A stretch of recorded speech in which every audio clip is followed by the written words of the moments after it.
कविता क्या होती है। देश के बड़े कवि प्रकाश पटेरिया जी, उन्होंने कहीं कहा कि गुरु नानक संत कबीर जायसी के आंगन में पली हुई, कवि केशव के घर के बाहर निकली रत्नों में जड़ी हुई। जब मीरा की करताल बजी तो कृष्ण भक्त में लीन हुई, मतिराम बिहारी घनानंद को मिली प्रेम में मड़ी हुई। जो जगन्नाथ रत्नाकर को गंगा अवतरण कराती है, ऋषि वाल्मीकि की वो पावन बेटी कविता कहलाती है। उस कविता के सम्मान में आप लोग इतनी देर से बैठे हुए हैं, इतनी सर्दी के बाद भी आप लोग बड़े इंतजार कर रहे हैं कि कब कवि सम्मेलन प्रारंभ हो। मैं आप सबको प्रणाम करता हूं और वाकई में आप लोग बड़े समझदार भी हैं। मफत लाल जी कहाँ गए? मैं मफत लाल जी को प्रणाम करता हूं। जय हो। मफत लाल जी का मेरे पास फ़ोन आया, बोले दीपक दनादन तुम्हें आना है बाजना कवि सम्मेलन में। मैंने कहा आ जाऊँगा भाई साहब। बोले कितने पैसे लोगे? मैंने कहा मैं आजकल 35,000 रुपये ले रहा हूँ। बोले पागल हो क्या? मोहन मुंतजर तो बड़े कम में आ रहा। मैंने कहा कितने में आ रहा? बोले बड़े कम में आ रहा। अरे मैंने कहा कितने में आ रहा? बोले बड़े कम में आ रहा। मेरा दिमाग खराब। मैंने कहा एक काम करना भाई साहब, जितने में मोहन मुंतजर आ रहा उससे 100 रुपये कम देना। ये बोले आ जाओ। यहाँ आके पता चला कि वो 100 में ही आया है। ये मफतलाल जी है, भगवान कसम। मेरा तो कौन बनेगा करोड़पति में सिलेक्शन हो गया। अमिताभ बच्चन ने मुझसे पूरे 15 सवाल पूछे, 14 सवालों के मैंने बिल्कुल ठीक ठीक जवाब दिए और 5 करोड़ जीत गया। लेकिन जैसे ही अमिताभ बच्चन ने मुझसे 15वां सवाल पूछा, मुझे सवाल का जवाब आता था, जानबूझ के मैंने जवाब नहीं दिया और 7 करोड़ हार गया। मुझसे अमिताभ बच्चन ने पूछा कि बताओ इस पूरे देश में सबसे कम बजट का कवि सम्मेलन कौन करा सकता है? भगवान कसम मैं 7 करोड़ हार गए, लेकिन मफतलाल जी का नाम नहीं लिया। बड़े खतरनाक आदमी हैं, मैं प्रणाम करता हूं उनको। बड़े समझदार लोग हैं बाजना के।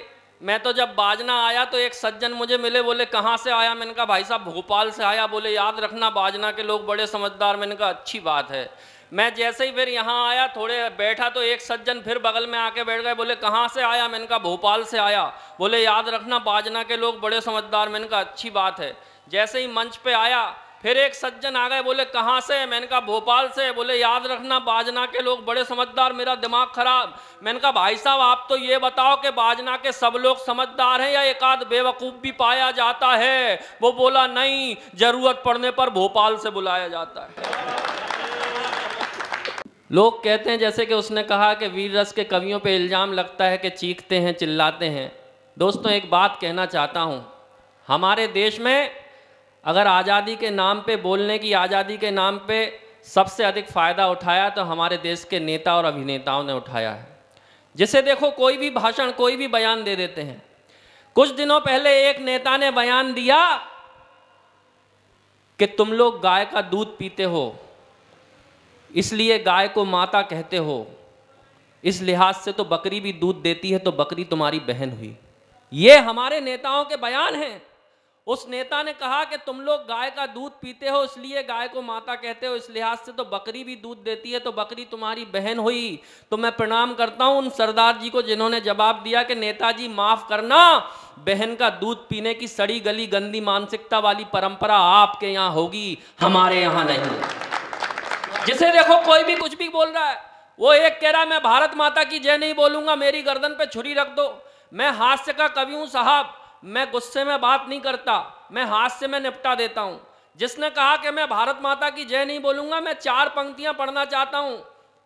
जो भारत माता की जय नहीं बोलना चाहता, भोपाल से आया हूं बाजना वालों और भोपाल की तरफ से जवाब देता हूं।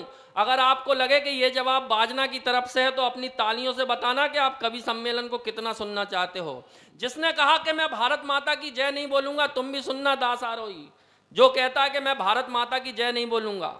बंदर कहता है मैं ना बंदेवी की जय बोलूंगा, बंदर कहता है मैं ना बंदेवी की जय बोलूंगा। भावनाओं को देशवासियों संविधान से तौलूंगा। जी चाहे उस बंदर के घर पी के जाऊं लाल की, जी चाहे उस बंदर के घर पी के जाऊं लाल की, जी भर के फिर उसे सुनाऊं मैं गाली भोपाल। क्या जरूरत जबरन लोड लेने की, ऐसे ही निपटा दो। अभी परसों एक कवि सम्मेलन से हम लोग लौट रहे थे, नरकंकाल जी और मैं दोनों अपने आराम करने की मुद्रा में ट्रेन में। देखा सामने की बर्थ पे 4 लड़कियां आपस में बात कर रही। एक बोली तुझे कैसा पति चाहिए, तो पहली वाली ने जवाब दिया अपने को तो करोड़पति चाहिए। दूसरी वाली से पूछा तुझे कैसा पति चाहिए, बोली अपने को तो 50-50 लाख के 2 चल जाएंगे। तीसरी से पूछा तुझे कैसा चाहिए, बोले अपने को तो 25-25 लाख के 4 चल जाएंगे। भगवान कसम इससे पहले चौथी कुछ बोलती, नरकंकाल उठे, चारों का अपना विजिटिंग कार्ड दिया, बोले देखो ऐसा है अभी तो मैं सो रहा हूं, जब 1000 पे आ जाओ तो मुझे जगा देना। ये हास्य कवि इसलिए आनंद के साथ कवि सम्मेलन को सुनो, मस्ती के साथ, क्योंकि किसी ने कहा है कि जिसकी मस्ती जिंदा है उसकी हस्ती जिंदा है, जिसकी मस्ती जिंदा है उसकी हस्ती जिंदा है। वरना 2-3 लोग मुझे देखने में ऐसे लग रहा है यार ये जबरदस्ती जिंदा है। तो जबरदस्ती जिंदा मत रहो, क्योंकि जिन तारों में करंट नहीं होता लोग उन पे चड्डी बनियान टांगना शुरू कर देते हैं। मस्ती के साथ कवि सम्मेलन सुनो, टेंशन लेने का कोई मतलब नहीं है। उज्जैन के एक बड़े कवि हुए हास्य के, उनकी बड़ी प्यारी कविता की ये पंक्तियां हैं। जब नेताओं की बात की तो मुझे याद आया कि एक नेता को सांप ने डसा, नेता को कुछ नहीं हुआ, सांप चल बसा। नेताओं की बात कर रहे थे भ्रष्टाचार की। देखो इस देश से भ्रष्टाचार कभी खत्म नहीं हो सकता, भ्रष्टाचार हमारी रग रग में समाया हुआ है। कल मेरा दोस्त कह रहा था यार दीपक ये भ्रष्टाचार कुछ ले दे के खत्म नहीं हो सकता क्या? ये बात कुछ लोगों को आराम से समझ में आएगी, ये व्यंग की बात होती है, लेकिन भ्रष्टाचार कभी खत्म नहीं हो सकता और आप इस देश के नेताओं को कभी नहीं सुधार सकते। मुझे तो याद आता है बाजना के पास से एक रैली निकली नेताओं की, एक बस में 500 नेता, ज्यादा हो गए क्या? थोड़े कम कर दें, 100 नेता कर दें दादा, 100 तो कर लो। एक बस में 100 नेता, बस ऑन स्पॉट पलट गई, सारे नेता खत्म। थोड़ी देर में पुलिस वाले आए, गांव के बाजना के सीधे साधे लोग आए, एक एक नेता को निकाला, सबका क्रियाक्रम किया। थोड़ी देर में पुलिस वाले आए, उन्होंने पूछा क्यों रे कोई जिंदा तो नहीं बचा था? अब बाजना के सीधे सच्चे लोग बोले साहब 2-4 कह तो रहे थे हम जिंदा हैं हमें मत जलाओ, लेकिन हमने सोचा नेता हैं झूठ बोल रहे हूँ। ये स्थितियां हो जाती हैं। बहुत अच्छी रचना उन्होंने पढ़ी, लेकिन आपसे निवेदन है कि थोड़ा मस्ती के साथ इस कवि सम्मेलन को सुनो, टेंशन लेके बिल्कुल मत सुनो, क्योंकि टेंशन का कोई भरोसा नहीं, कहीं से भी आ जाती है। टेंशन का कोई भरोसा नहीं भाई साहब, सच कह रहा हूं। मेरा दोस्त अभी परसों बढ़िया जा रहा था, कार में गाने बजा रहा था और शानदार चला जा रहा, इतने में ही एक लड़की आ गई, सामने टकरा गई, एक्सीडेंट, टेंशन, उसका दिमाग खराब। लड़की को लेके अस्पताल पहुंचा, वहां उसने डॉक्टर से कहा इसको बचाओ नहीं तो मेरे ऊपर केस हो जाएगा।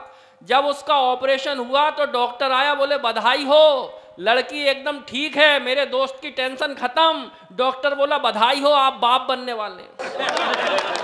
उसका दिमाग खराब, बोले अरे मैं तो इसको जानता ही नहीं, मैं कहां से इसके बच्चे का बाप। डॉक्टर बोला उसकी याददाश्त चली गई है, वो कह रही है ये लेके आया यही होगा मेरे बच्चे का बाप। उसने कहा डीएनए टेस्ट करा लो, डीएनए हुआ, डीएनए की रिपोर्ट आई, डॉक्टर ने कहा बधाई हो, आप उस लड़की के बच्चे के बाप नहीं हैं, मेरे दोस्त की टेंशन खत्म। डॉक्टर बोला क्योंकि आप तो बाप ही नहीं बन सकते।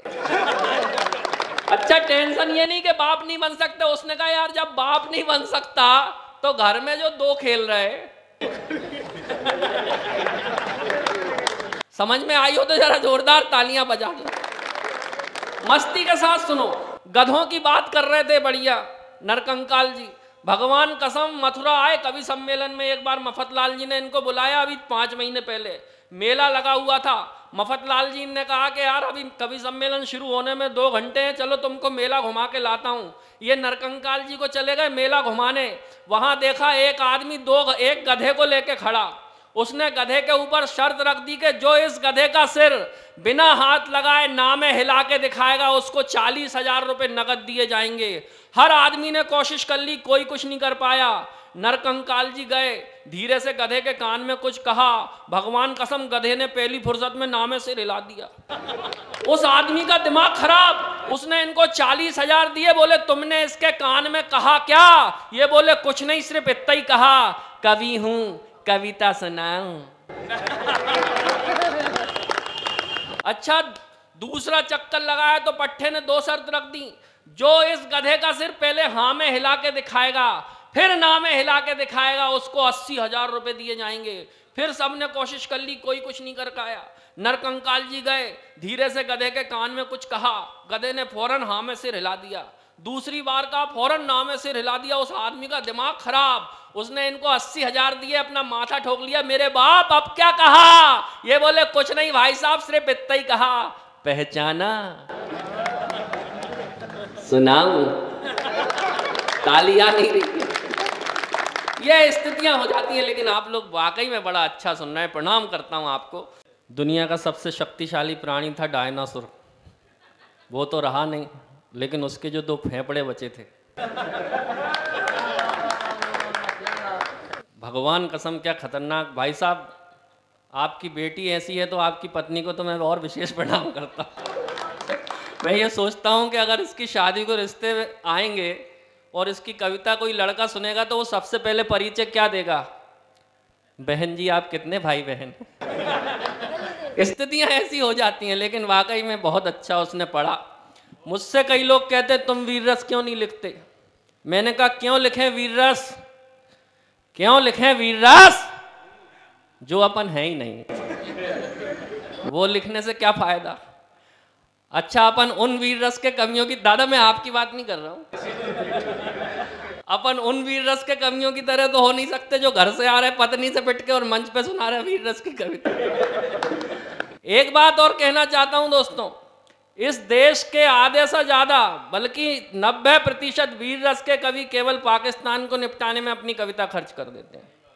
केवल पाकिस्तान, जिसे देखो वो पाकिस्तान को निपटाता है। मुझे ये लगता है अगर पाकिस्तान नहीं होता तो शायद इस देश में आधे से ज्यादा वीर रस के कवि नहीं होते। जो देश पहले ही निपटा हुआ उसे निपटाने की जरूरत क्या है? एकदम सच्ची घटना आपको सुनाता हूं, एकदम सच्ची। पाकिस्तान पे इंग्लैंड ने हमला कर दिया तो पाकिस्तान का सैनिक दौड़ता हुआ गया अपने जनरल के पास, बोले जनरल जनरल इंग्लैंड ने हमला कर दिया, अब क्या करें? जनरल बोला कोई बात नहीं, हम बड़ी जद्दोजहद के साथ लड़ेंगे, इंशाअल्लाह हम जीतेंगे, लाओ मेरी लाल शर्ट। लाल शर्ट आई, जनरल लाल शर्ट पहन के लड़ाई करने चला गया। 4-5 दिन तक लड़ाई चली, जैसे तैसे करके पाकिस्तान जीत गया। जीत का जश्न मनाया गया। जश्न मनाते हुए उस सिपाही ने अपने जनरल से पूछा कि जनरल साहब लड़ाई में जाने के पहले आपने लाल शर्ट क्यों पहनी? तो जनरल ने जवाब दिया मेरे दोस्त वो लाल शर्ट मैंने इसलिए पहनी कि लड़ते समय अगर मैं घायल हो जाऊं तो मेरे लाल रंग की शर्ट मेरे लाल रंग के खून में, मेरे लाल रंग का खून मेरे लाल रंग की शर्ट में छुप जाए, ताकि मेरा खून देख के मेरे सैनिकों का हौसला ना गिरे। बात क्या है? नहीं ताली अब बजाना। इतने में ही भारत ने हमला कर दिया पाकिस्तान पे। फिर वो जनरल के पास सैनिक दौड़ता हुआ गया, बोले जनरल जनरल भारत ने हमला कर दिया, अब क्या करें? जनरल बोला कोई बात नहीं, हम बड़ी जद्दोजहद के साथ लड़ेंगे, लाओ मेरा पीला पेंट। कईयों को सुबह समझ में आएगी। स्थिति इतनी विकट हो जाती है, लेकिन आपको प्रणाम करता हूं, वाकई में आप लोग बड़ा अच्छा सुन रहे हैं। आप लोग एक बात जरूर ये चीज समझ लेना कि वही आदमी प्यार का विरोध करता है जो प्यार से चोट खाया हुआ होता है। ऐसा नहीं है कि इसने कभी प्यार नहीं किया, अपने जमाने में बहुत प्यार किया, इतना प्यार किया कि एक बार एक लड़की से बोला कि तू मेरी नहीं हुई तो मैं किसी की नहीं होने दूंगा, तू मेरी नहीं हुई तो मैं किसी की नहीं होने दूंगा, तू मेरी नहीं हुई तो मैं किसी की नहीं होने दूंगा। मैंने कहा क्यों रे, तेरी हो गई तो क्या पूरे मोहल्ले की होने देगा? ये स्थितियां हो जाती हैं। अच्छा श्रृंगार के कवि ये तो प्यार के विरोध में बात कर रहे थे, लेकिन श्रृंगार के और प्यार के कवि प्यार की कविताएं ऐसे पढ़ते हैं जैसे करेले के ऊपर चाशनी चढ़ा रहे हों। भगवान कसम मेरा प्यार से आज तक कोई वास्ता नहीं रहा, क्योंकि मैंने तो जिससे प्रेम विवाह किया आजकल वही प्रेम चोपड़ा बन के मेरे सिर पे नागिन डांस कर रही है। आखिर प्यार हो क्या गया आजकल का? 4 पंक्तियां अपनी सुनाता हूं आपको कि आजकल प्यार क्या हो गया, सुनना और आनंद लेना। चेहरे पे उदासी लिए खोपड़ी खोजा रहा हूं, भाग्य की लकीर मेरी हर जाई हो गई। चेहरे पे उदासी लिए खोपड़ी खोजा रहा हूं, भाग्य की लकीर मेरी हर जाई हो गई। करके जुगाड़ पाई खुशियां अपार, ऐसा बेड लक यार के सभी पर आई हो गई। तो झील के किनारे जिसे चाउमीन थी खिलाई, आज वही किसी और की लुगाई हो गई। झील के किनारे जिसे चाउमीन थी खिलाई, आज वही किसी और की लुगाई हो गई। सुबह तो कांग्रेस के ही साथ घूमती थी, शाम होते होते वो तो भाजपाई हो गई। ये आजकल का प्यार हो गया भगवान कसम। मैं तो अभी परसों एक कवि सम्मेलन में मैंने बड़ी देर तक कविता सुनाई भाई साहब, बड़ी देर तक, 1 घंटे कविता सुनाने के बाद भी किसी ने ताली नहीं बजाई तो मेरा दिमाग खराब हो गया।